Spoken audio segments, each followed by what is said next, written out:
Bien, entonces, ¿qué va a pasar con el eslabón? Y como les decía recién, este eslabón de arrastre puede tomar, no va a tomar ninguna decisión, o se puede devolver generando este mecanismo de antiparalelogramo, que también es válido, o puede seguir continuando el movimiento de girar en sentido horario.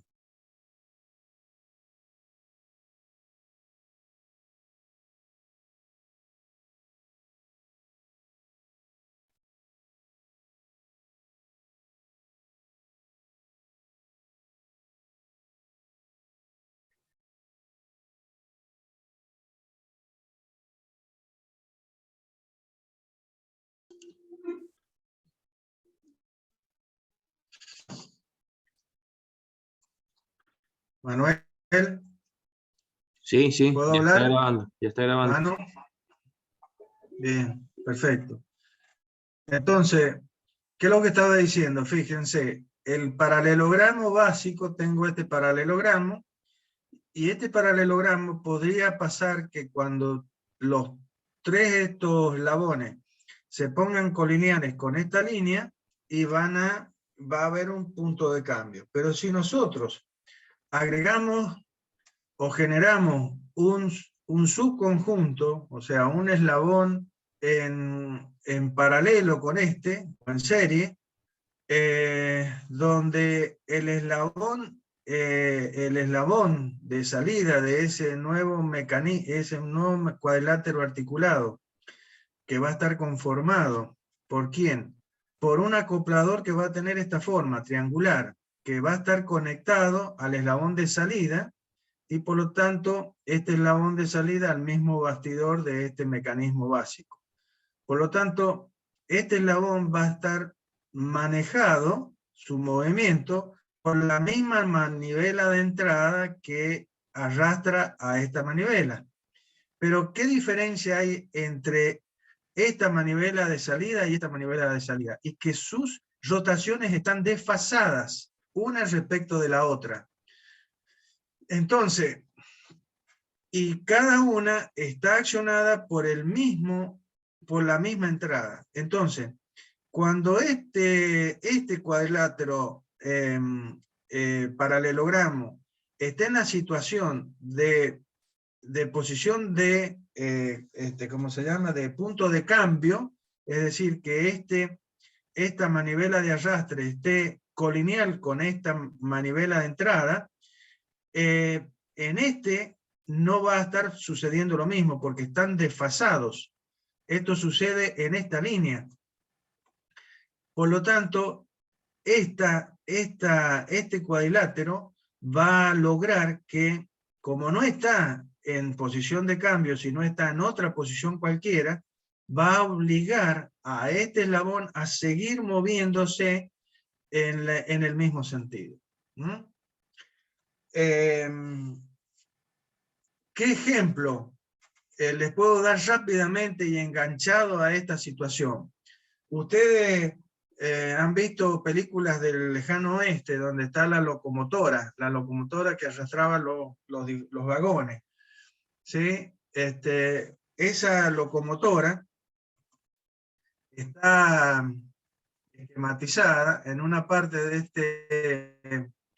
este apunte o de este PowerPoint, y está ahí.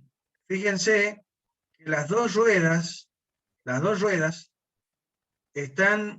conforman un cuadrilátero articulado, porque fíjense, las barritas blancas que están unidas a las ruedas son, digamos, los eslabones manivela, y la azul es el acoplador que une a las dos manivelas. Por lo tanto, ahí se está formando un cuadrilátero articulado. Y ese cuadrilátero articulado es accionado por otro acoplador más el pistón. Entonces, este cuadrilátero articulado recibe la energía de este pistón para hacer girar a las dos ruedas. Pero ¿qué pasa con estas dos ruedas? Una, que es la primera, está obligada a girar siempre en el mismo sentido por la acción de este pistón, que la obliga a girar siempre en el mismo sentido.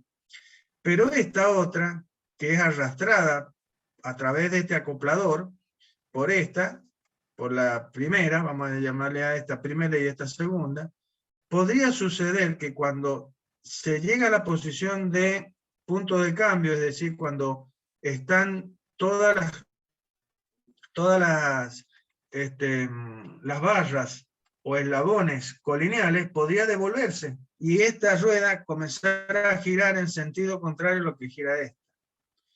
¿Cómo se soluciona eso? Estas ruedas que estamos viendo están del lado izquierdo de la locomotora, pero del lado derecho de la locomotora, del otro lado, tenemos otro par de ruedas, exactamente igual a estas. Pero ¿qué pasa? Que esta rueda, la primera que hemos llamado primera, está unida a esta rueda, está unida, que es la que recibe el movimiento, está unida la rueda del otro lado, por un mismo eje. Entonces, como gira esta rueda, gira la otra rueda del otro lado. Pero ¿qué pasa con el cuadrilátero que se forma acá entre estas dos ruedas?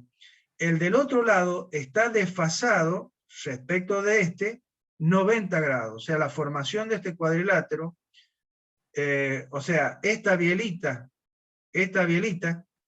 ¿sí?, que es la que recibe el movimiento y hace mover esta rueda, del otro lado, esa misma biela está girada respecto de esta 90 grados. Por lo tanto, el cuadrilátero paralelogramo que se forma acá está 90 grados desfasado respecto del otro. Por lo tanto, cuando este paralelogramo está en la posición de punto de cambio, el otro está girado 90 grados respecto a este. Y de esa manera obliga a pasar esa situación. Entonces la rueda siempre gira para el mismo lado. Esa es la cuestión de poner un sistema de mecanismo de paralelogramo duplicado, pero desfasado 90 grados, o los grados que sea. En este caso era 90 grados, pero lo podríamos desfasar los grados que sea necesario. ¿Para qué? Para obligar a que el eslabón de arrastre, que está en la posición de punto de cambio o situación indefinida, esté obligado por el otro eslabonamiento compañero a que pase esa situación. Básicamente es esa. Bien, ¿qué otra aplicación podría tener este mecanismo de cuadrilátero articulado paralelogramo? Otra de las aplicaciones, fíjense, todos los puntos que pertenecen al eslabón acoplador van a ser, el eslabón acoplador va a ser traslación curvilínea. Es decir, este eslabón, todos los puntos de este eslabón, o cualquier punto que pertenezca a este eslabón, va a ser trayectorias circulares. ¿Sí? Va a ser trayectorias circulares. De tal manera que este eslabón siempre se mantiene paralelo a sí mismo. A medida que se va desplazando, estos dos puntos se van desplazando sobre estas circunferencias y este eslabón siempre va a ser paralelo a sí mismo. Siempre. Siempre. Entonces, esta situación, ¿dónde se utiliza? Por ejemplo, en los montacargas. Yo no sé si han visto ustedes algunos camiones que la parte de atrás, que es la compuerta trasera, es también un elevador que permite, que es el acoplador de un mecanismo de cuadrilátero paralelogramo, o sea, de cuadrilátero especial de Grashof, que eleva la mercadería manteniéndola a esta plataforma paralela, elevándola hasta al nivel del chasis de la carrocería, mejor dicho, del camión, para traspasar la mercadería. Esto mismo se puede utilizar en el caso de los micros para que las personas discapacitadas que andan en sillas de ruedas puedan eliminar las restricciones que tienen todas esas personas de poder desplazarse libremente como cualquier persona. Entonces, estas plataformas que yo he visto en algunos no hay muchos micros que tengan esto, desgraciadamente, que permite elevar la silla de ruedas hasta la altura del piso del micro y de esa manera que la persona pase directamente al micro. Bien, o sea, son aplicaciones que podrían tener estos casos especiales de Grasov.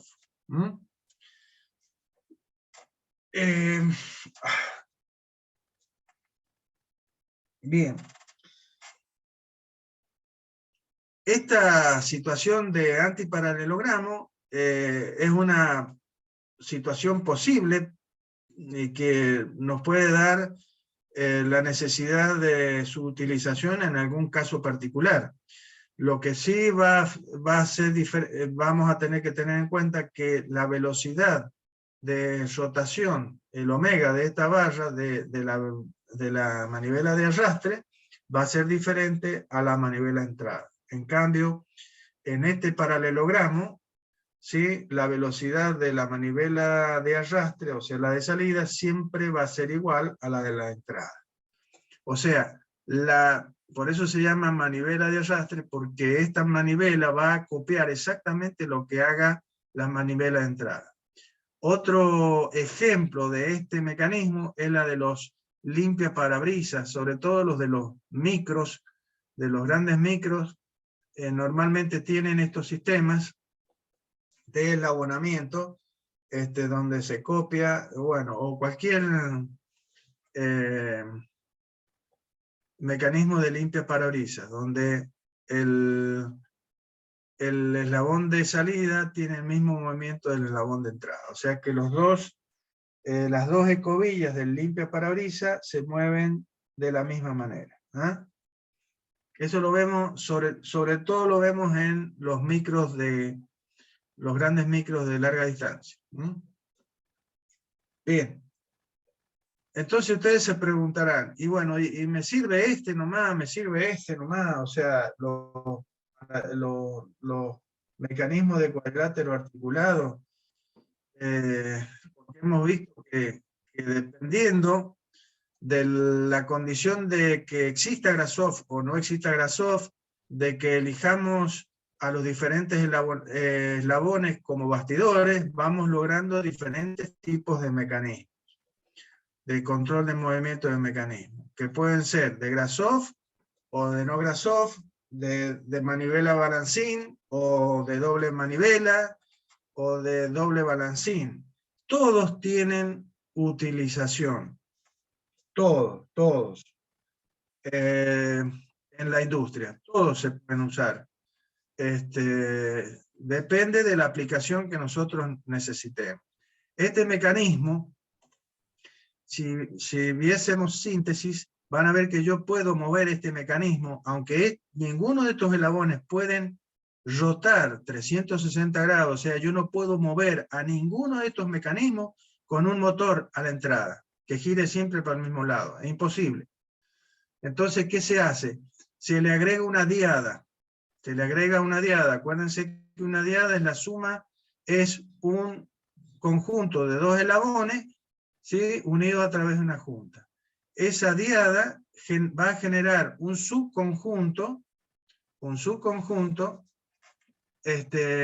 y va a formar otro, así como hemos visto acá, otro eslabonamiento, ¿sí?, conectado a este eslabón básico, va a aparecer otro par de eslabones que, unido al bastidor, va a generar un subconjunto de este eslabonamiento, y que se llama, entonces va a tener 6 eslabones, y ese eslabonamiento se llama eslabonamiento de Watts, porque tiene 6 eslabones. Y si nosotros logramos que un eslabón en este subconjunto que va a estar formado por este eslabón, más 2 eslabones, más el bastidor, van a ser 4 eslabones. O sea que va a ser otro cuadrilátero que está adicionado a este. Pero si ese cuadrilátero articulado, cuando yo le aplico Grasov, resulta de Grasov, entonces vamos a tener en ese eslabonamiento, vamos a tener un eslabón que puede girar 360 grados. Entonces, a ese eslabón le vamos a colocar el motor y de esa manera vamos a controlar el movimiento de este eslabonamiento entre las posiciones de agarrotamiento que yo les había dicho anteriormente. Bueno.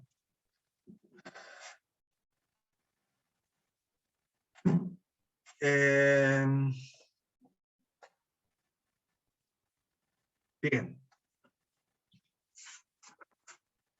Los elabonamientos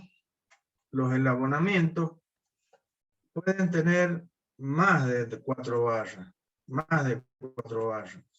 Va a depender de la necesidad de control de movimiento, básicamente. Así como yo les explicaba recién, que el eslabón acoplador la vamos a poder usar en un mecanismo como este, que la plancha esta plancha, es el acoplador de este mecanismo. Este eslabón acoplador está físicamente representado en este mecanismo por esta plancha, sobre la que subimos la mercadería o lo que sea, y podemos elevarla de tal manera que esta plancha se mueve paralelamente al piso, ¿sí? Pues si no se caería toda la mercadería, hasta el nivel del chasis o de la carrocería del camión. Entonces, fíjense que en este caso, el acoplador se usa como salida de este mecanismo. O sea, yo entro por acá, por la manivela de entrada, que va a ser siempre así, y en este caso no estoy saliendo por este eslabón. En el caso que fuera un mecanismo de limpia parabrisas, yo tendría que la salida sería este eslabón, como lo hemos visto más adelante en este mismo GIF, que también aparece, perdón que vaya para atrás, pero ahí lo tiene. Ahí lo tiene. Entonces yo tengo el mecanismo de cuadrilátero articulado, paralelogramo, fíjense, ahí está formado el paralelogramo, donde los balancines, o sea, los limpiaparabrisas, las escobillas, son los balancines de salida, en este caso, que está accionado por este motor. Entonces, yo puedo salir, ya sea por el balancín, el mecanismo,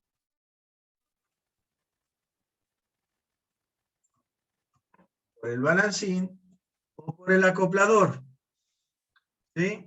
Que en este caso el acoplador sigue una trayectoria, como les dije, una trayectoria curvilínea, es decir, este eslabón se mantiene siempre paralelo a sí mismo y me da esta aplicación. Pero en el caso general, acá, de un manivela balancín cualquiera, yo voy a tener la salida balancín, pero también puedo salir por este acoplador. ¿Y cuál es la diferencia? Que este acoplador, cualquier punto de este acoplador, sigue movimiento de rototraslación.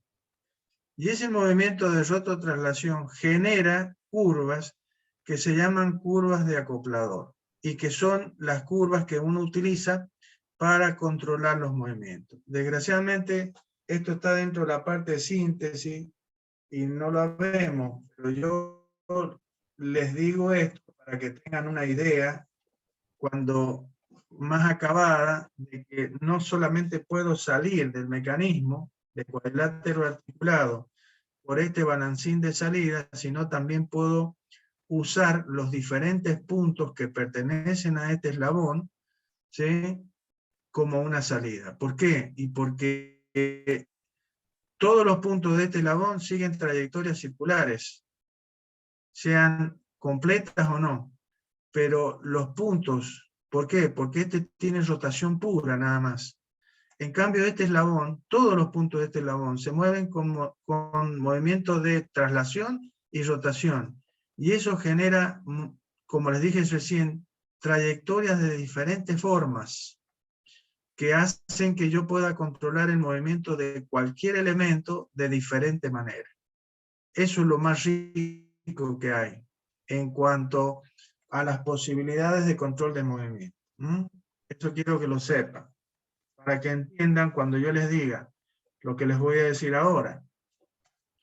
Yo puedo tener mecanismos de más de 4 barras. Si bien hemos dicho que siempre para el control de movimiento de un mecanismo, vamos a tener como primera solución la búsqueda de un mecanismo de 4 eslabones que cumplan con este objetivo. Pero puede ser que el mecanismo de 4 eslabones no logremos controlar el movimiento de una trayectoria dada. Entonces sea necesario usar un mecanismo de más de 4 eslabones.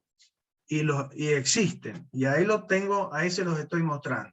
Aquí tendríamos un mecanismo de 5 eslabones. Tenemos el bastidor, tenemos el eslabón 2, 3, 4 y 5. 5 eslabones. Pueden ser 6, pueden ser 7, pueden ser 8, y hacerlo cada vez más complicado. ¿Y cuál es la ganancia de tener esto? Y que ahora yo tengo 2 eslabones, en vez de tener un solo eslabón, como este 3, que se mueve con movimiento de rototraslación, con movimiento complejo, tengo otro eslabón.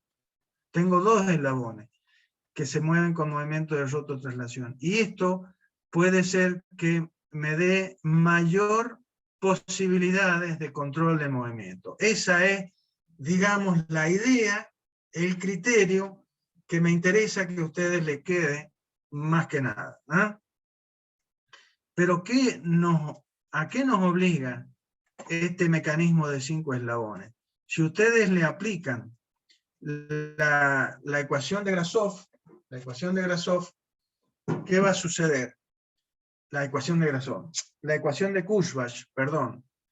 ¿Qué va a suceder? Que yo tengo 5 eslabones, menos el bastidor van a ser 4, multiplicado por el número de grados de libertad que tiene cada eslabón libre, van a ser 12 grados de libertad que tengo. Como eslabones sueltos en el plano. Pero como están unidos entre sí, esto va a ir restringiendo grados de libertad, como sabemos. Y tenemos que ver cuáles son los tipos de junta. Como vemos, todas las juntas son juntas de revolución.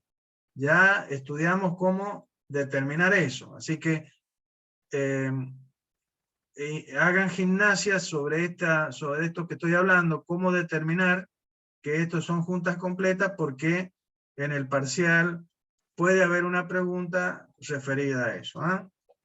Entonces, esto es una junta completa, todas son juntas completas. Entonces, ¿cuántas juntas tengo? 5 juntas completas. No tengo ninguna semijunta, quiere decir que 12 menos 10 son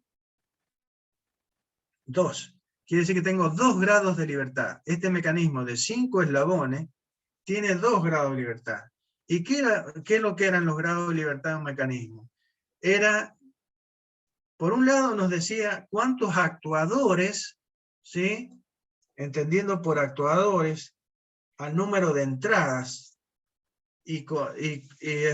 como el número de entradas, ¿no es cierto? Básicamente, el número de entradas que necesito proporcionar para controlar el movimiento del mecanismo. Esas entradas son los actuadores, y como actuadores podemos tener físicamente un motor eléctrico, un cilindro hidráulico, un cilindro neumático, lo que sea, el que ingresa el movimiento al mecanismo. Y aquí, si tengo, y por otro lado, era también la cantidad, o sea, el número de parámetros independientes que debía establecer de tantos eslabones como grado de libertad tenía el mecanismo para poder controlar el movimiento del mecanismo. ¿Ah? Entonces, si yo tengo 2 grados de libertad, quiere decir que voy a necesitar dar todos los datos de 2 eslabones o controlar 2 eslabones, es decir, tener 2 motores para poder controlar el movimiento de salida de este mecanismo. Eso quiere decir que tengo que meter un motor acá y un motor acá para controlar este eslabón 2 y este eslabón 5. Y que me muevan a cada motor a cada uno de estos eslabones. Pero ¿qué pasa? Que ese movimiento no es cualquiera, o sea, yo no puedo hacer que este eslabón se mueva como se me dé la gana y este eslabón se mueva como se me dé la gana, porque el movimiento de salida no va a estar controlado, va a ser cualquier cosa. Entonces, yo necesito coordinar el movimiento de este motor con el movimiento de este motor para que el movimiento de salida sea el que nosotros necesitamos. Por lo tanto, eso quiere decir que voy a tener que tener un sistema de servomotores con una computadora o un programa que maneje el movimiento en fase de un motor respecto del otro. ¿Para qué? Para que el movimiento a la salida, ya sea por este eslabón o ya sea por este eslabón, sea el que yo necesito para controlar el movimiento de alguna cosa. ¿Sí? Entonces, fíjense que se complica la cuestión. Pero esto yo lo podría resolver, se puede resolver de una manera mecánica. ¿Y cuál es esa forma mecánica? Y la de que cada eslabón esté conectado a un engranaje. Esto está representando un par de ruedas de fricción que ya lo vimos. O sea, a través de este contacto por presión, ¿sí? Yo transmito el movimiento de este eslabón, de esta rueda, a esta rueda. Y manejo, entre paréntesis, o coordino el movimiento de este eslabón 2 con este eslabón 5. ¿Sí? Estas ruedas de fricción se pueden transformar, como ya vamos a ver, en engranajes. Y con eso aseguramos que la junta entre estas 2 ruedas sea una junta completa. Es decir, que no va a producirse deslizamiento de estas ruedas respecto de esta. Porque en el momento que esta rueda se deslice respecto de esto, de esta otra 2 ruedas, el movimiento de salida ya no va a ser el que tenemos el que queremos. Para que el movimiento de salida sea el que queremos, estas 2 ruedas tienen que moverse en fase. Y eso quiere decir que esta junta sea completa. Que esta rueda pueda rodar respecto de esta. Y no rodar y deslizar. ¿Mm? Bien. Entonces, ¿qué sucedió? Y que este mecanismo que tenía 2 grados de libertad, al introducir 2 engranajes que relacionan el movimiento de este eslabón con la de este eslabón, porque lo van a hacer a través de una función que se llama relación de transmisión, que ya lo vamos a ver más adelante. Es la relación de transmisión, que es la relación de los diámetros de estas dos circunferencias que representan o a ese par de ruedas de fricción o a ese par de engranajes. La relación de estos radios, me va a dar la relación de transmisión. Quiere decir que a través de esa relación, lo que gira esta rueda, ¿sí? o lo que gira esta rueda, está en función de lo que gira esta rueda. Entonces ya los movimientos de estos dos eslabones no son independientes como acá, sino que uno depende del otro. Entonces, y eso lo define esta junta que tenemos acá. Por lo tanto, ahora ya no tengo cinco juntas como tenía acá, ahora tengo 6 juntas. ¿Ah? Al colocar estos engranajes, esto me introduce una junta aquí.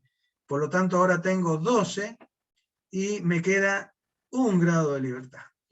Entonces, este mecanismo de 5 eslabones se transformó en un mecanismo que tenía 2 grados de libertad, se transformó en un mecanismo de 5 eslabones, pero que tiene 1 grado de libertad.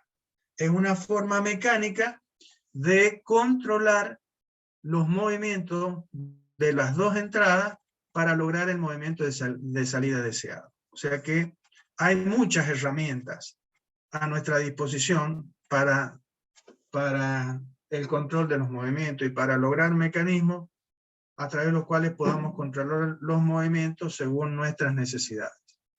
Bien, este mecanismo se llama mecanismo de 5 barras con engranajes. La sigla es MCBE, o sea, mecanismo de 5 barras con engranajes. ¿Ah? Y con eso vuelvo a repetir, lo que he logrado mecánicamente es de reducir en 1 los grados de libertad que tenía el mecanismo básico. ¿Ah? Entonces yo con un solo motor colocado en este eslabón voy a poder controlar el movimiento de salida. ¿Mm? Bien. Y como ya vamos a ver, yo puedo generar mecanismos de más de un, o sea, puedo lograr mecanismos de más de un eslabón. ¿Mm? Sumándole a este mecanismo otro eslabón y hago un mecanismo de 6 eslabones, o combinando también mecanismos de 4 barras que generan mecanismos de más de un eslabón, que es lo que yo les estaba explicando en el caso del cuadrilátero articulado de doble balancín. Bien. Entonces, quedó claro. Lo que pasa acá, básicamente, es que al tener un eslabón más, lo que voy a lograr es que todos los puntos de este eslabón puedan moverse de una manera diferente a lo que se mueven todos los puntos de este eslabón. Entonces, si con un cuadrilátero donde tenía un eslabón acoplador, tenía una cantidad de situaciones de solución a problemas potenciales de control de movimiento con un solo eslabón, si yo tengo 2 eslabones acopladores, o eslabones flotantes, también se llaman, los acopladores también se llaman eslabones flotantes, porque son eslabones que se mueven con movimiento de rototraslación entre 2 eslabones que se mueven con rotación pura y que están unidos al bastidor. Entonces, yo tengo el doble de posibilidades de control de movimiento al tener un mecanismo de 5 eslabones. Este es el criterio o el concepto que guarda el hecho de tener mecanismos de más eslabonamiento que los mínimos 4 que conforman al cuadrilátero articulado. Ahora, repito, toda vez que nosotros podamos controlar los movimientos con un sistema de un eslabonamiento de 4 barras, es la solución más confiable, como dije, y menos costosa que podemos lograr. Bien. Otra cosa importante. Hasta el momento hemos usado como eslabones rígidos. Con esto termino, chicos. Con esto termino. Bueno, eslabones rígidos. O sea que los eslabones que conforman al mecanismo, perdón, son eslabones que son rígidos, o sea, este eslabón mantiene su distancia entre estos dos puntos, este igual, son eslabones rígidos.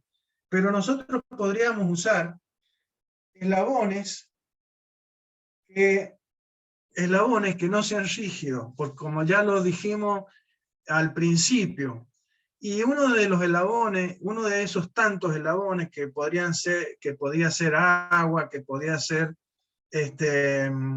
un campo magnético, etcétera, etcétera, o una correa, o sea, un elemento flexible, entre esos están los resortes también.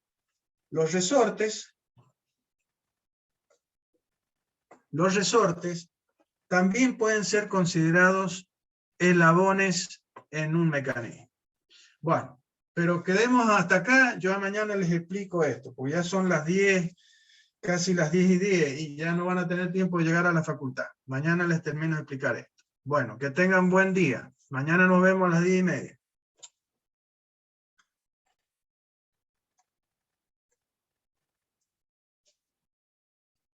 Manu.